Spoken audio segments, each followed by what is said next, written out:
Schedule 2 deals with the salary and allowances of constitutional position of the salary and allowances of the constitutional positions mentioned in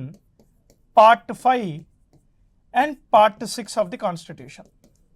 అంటే union executive మరియు state executive సంబంధించిన schedule 2లో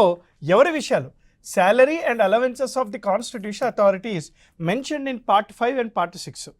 ఎవరెవరి విషయాలు రాసుంటాయి sir అంటే ఇక్కడ గమనిస్తే ప్రెసిడెంట్ ఆఫ్ ఇండియా కానీ వైస్ ప్రెసిడెంట్ కానీ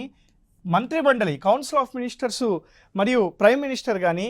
స్పీకర్ కానీ సుప్రీంకోర్టు యొక్క జడ్జిల గురించి కానీ లేదా కాగ్ సిఏజీ గురించి కానీ లేదా గవర్నర్ గురించి కానీ స్టేట్ కౌన్సిల్ ఆఫ్ మినిస్టర్స్ గురించి కానీ లేదా మన speaker and chairman of the assembly కానీ లేదా హైకోర్టు యొక్క జడ్జిల గురించి కానీ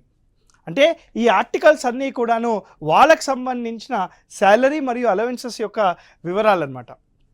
ప్రెసిడెంటు, గవర్నరు, వైస్ ప్రెసిడెంటు, మంత్రిమండలి, state, union, supreme court judges, high court judges, CAG వీళ్ళందరి వివరాలు, వీళ్ళందరి శాలరీస్ కూడాను మనకి ఈ షెడ్యూల్ 2లోనే రాసి ఉండడం జరుగుతుంది.